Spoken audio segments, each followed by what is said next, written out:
അസ്സലാമലൈക്കും. അപ്പം എൻ്റെ മാണിക്കക്കല്ലുകളെ, രാവിലെ നമുക്ക് വെള്ളപ്പായിരുന്നു. ഇത് വെള്ളപ്പട്ടോ. അപ്പോൾ 2 ദിവസം മുന്നേ കൊടുന്ന പഴമാണ്, ചെറിയ പഴം. അപ്പോൾ കൊടുന്നപ്പോൾ തന്നെ അത് പൂത്തുടഞ്ഞു പോകണം. അപ്പം ഞാൻ അത് ആരും തിന്നണില്ല, അവിടെ ഇരുന്ന് കറുത്ത നാശമായി. അപ്പം ഞാൻ അതുകൊണ്ടൊരു കടി, ഒരു ഉണ്ണിയപ്പത്തിൽ ഇത്ര തോനെ പഴമൊന്നും ചേർക്കില്ല. ഞാൻ പഴം കേടരാതിരിക്കാനുള്ളൊരു പണിയാണ് ചെയ്യണം കേട്ടോ. അപ്പോൾ കുട്ടികൾ തിന്ന് വെക്കോട്ടെ വെച്ചിട്ട്.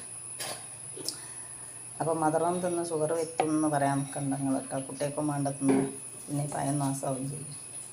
അപ്പോൾ ഇതിൽ ഞാൻ പെരിഞ്ചീരം ഇട്ടിക്കണ്, നല്ലീര ഇട്ടിക്കണ്, ഇഞ്ചി ഇട്ടിക്കണ്, പട്ട ഇട്ടിക്കണ്, ഏലക്കായ ഇല്ല, ഗ്രാമ്പ് ഇട്ടിക്കണം, ഒരു പപ്പടം ഇട്ടിക്കണ്, ബേക്കിംഗ് സോഡ ഇട്ടിക്കണം കേട്ടോ.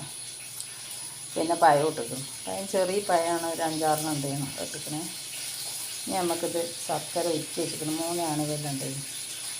അപ്പോൾ അത് ഉറ്റി വെച്ചിട്ടുണ്ട്. പിന്നെ പഴം മധുരം ഉണ്ടാവും, ഒരു സ്പൂൺ മഞ്ഞൾ ഇട്ടില്ലെങ്കിൽ ഉള്ളിപ്പിട്ട് നമുക്കിതൊന്ന് അരച്ചെടുക്കാം. പൊടി കൊണ്ടോട്ടെ ഉണ്ടാക്കുന്നത്. അപ്പോൾ ഉരുക്കി വെച്ച ശർക്കര അരച്ച് വെച്ചിട്ട് അരിച്ച് വെച്ച് നമുക്കിതൊന്ന് അരച്ചെടുക്കാം. അപ്പോൾ അത് ഞാൻ അരച്ച് വെച്ച് പിന്നെ അതിൽ 1 കപ്പ് അരിപ്പൊടി, ഒരു ചെറിയ കപ്പിന് മൈദ, ഒരു ചെറിയ കപ്പിന് ആട്ടപ്പൊടി, ഒരു പിടി അവിലും, ഇതൊന്ന് നമുക്ക് ചക്കര വെച്ചിട്ട് അരച്ചെടുക്കും. അപ്പോൾ ഇതാണ് ഇപ്പോൾ മാവിൻ്റെ അവസ്ഥ കേട്ടോ. അപ്പോൾ ഇതിലേക്ക് ഞാൻ തേങ്ങാക്കൊത്ത് റെഡിയാക്കി വെച്ചതിന് പിന്നെ കരിഞ്ചീരം ഇട്ടിട്ടുണ്ടെങ്കിൽ ഉള്ളതാണ്. അപ്പോൾ ഇതിൽ പൊടി കൂടുതൽ ചേർക്കണത്തോളം നന്നാവും കേട്ടോ. കാരണം നമുക്കത് തോനുണ്ടാക്കിയിട്ട് തിന്നാണില്ല.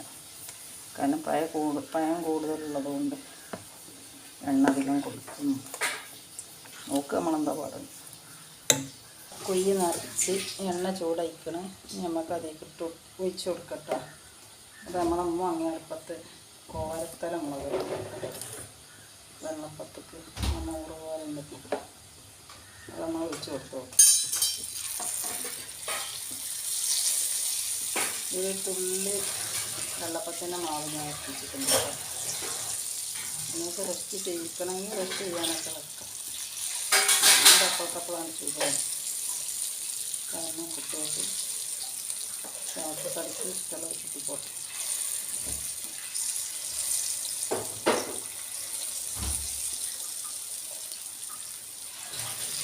പിന്നെ പഴം ഉണ്ടെങ്കിൽ ആരും കേടൊക്കെ കളയണ്ട, അങ്ങനെ കണക്കാക്കി പോയി.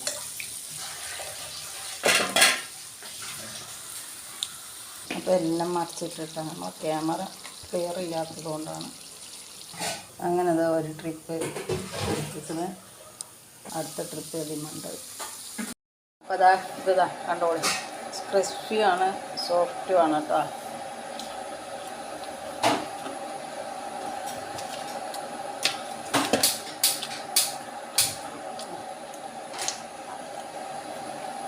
അപ്പം ഇനി പഴം ആരും കേടെത്തണ്ട. നീന്തളപ്പഴം ആയാലും റോബസ്റ്റ് ആയാലും ഏത് പഴമായാലും ഞാൻ ഉണ്ടാക്കട്ടെ. പിന്നെ നമുക്ക് നല്ല സോഫ്റ്റാണ്. കാരണം ഇത് പഴം കൂടുതലും പൊടി കുറവാണ്.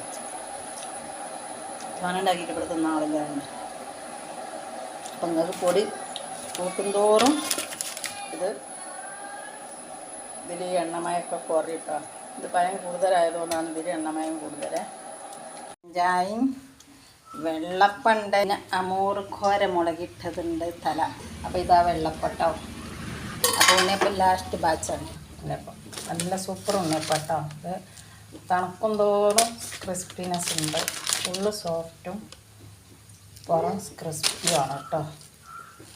അപ്പം നല്ല ഉണ്ണിയപ്പാണ് ഉണ്ടോ. അപ്പോൾ നമ്മൾ ഇതുപോലൊക്കെ ഉണ്ടാക്കി നോക്കാം. അപ്പം ഇതുപോലുള്ള ഉണ്ണിയപ്പം നിങ്ങൾക്കുണ്ടാക്കണം. നല്ല സോഫ്റ്റ് ഉണ്ടോ, സോഫ്റ്റാണ്. ആദ്യത്തെ ചൂടായി നല്ല സോഫ്റ്റ് വെള്ളപ്പം നമ്മൾ പയച്ച് തിന്നു. അപ്പം നമ്മളെ ചാനലിലുണ്ട്, ഞാൻ വീഡിയോസ് ഇട്ടിട്ട് എല്ലാവരും കാണും കേട്ടോ. ഇതിൽ എണ്ണ കൂടുതലെന്താണെന്ന് അറിയാങ്ങൾക്ക് ഇത് പഴം കേട് വരുന്നത് അരച്ചുണ്ടാക്കിയതാണ്, പുറത്ത് കിടാതിരിക്കാൻ കേട്ടോ. ഇത് പഴം കുറച്ചുണ്ട്, 5-6 പിന്നെ തോനെ അരിപ്പൊടി ചേർക്കണം. തോനെ ചേർത്തിട്ട് ഇവിടെ തിന്ന ആളില്ല. അപ്പം അതുകൊണ്ടാട്ടാ മതി കേട്ടോ.